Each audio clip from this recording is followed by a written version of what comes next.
Tell us about your this great museum makeup collection you have. Well, I've been collecting, vintage makeup, gosh, I think since I was 17. I bought my first piece when my mother used to drag me to the antique swap meet because my mom liked antiques. And, of course, as a teen, that was the worst thing ever.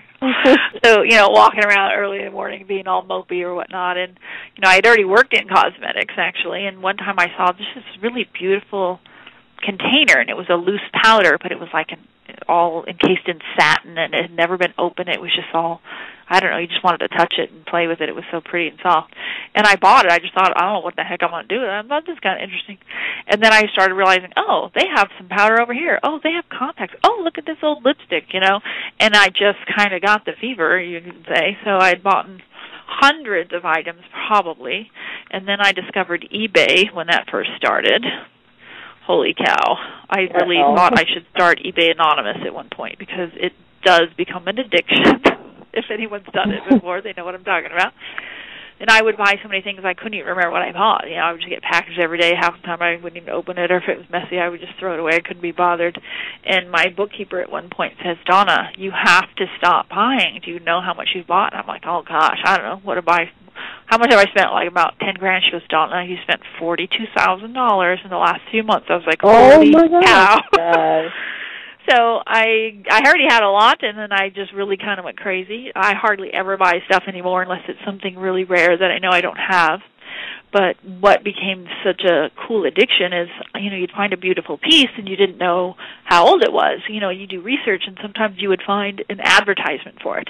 So then you knew when it was. So then I started collecting the advertisements to go along with every piece I had.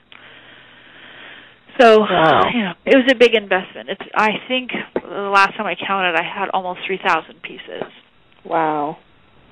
Yeah, and some of it's so crazy and interesting and rare, and some things you're wondering, why don't they still make this, And lots of really interesting stuff. I had the very first mascara ever made by Maybelline, and the Orange County Register wrote a whole article on it and posted some of the images, and then the people from the Today Show saw it. Yeah.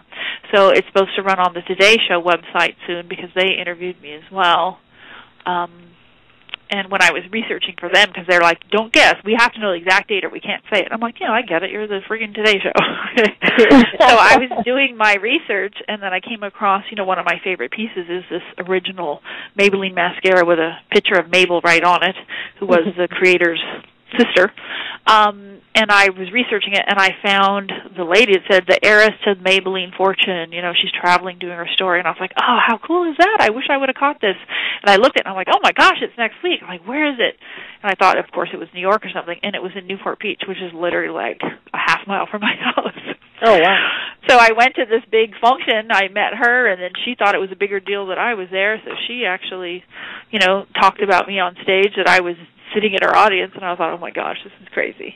So then she came to meet with me here, and we shared, she brought all her vintage pieces. I brought out all my Maybelline vintage pieces. And, of course, I brought all the copycats who started. She's like, did you know we bought them, and we bought them, and we bought them, so there'd be no competition. So she taught me some things I didn't even know. So this really cool. I actually put it all out in my old building. A lot of it was on display, but I have a new facility, and it's just kind of, I don't know, new and pretty and hip, and it kind of, I didn't want it to look like a garage sale exploded, so it's all in storage now.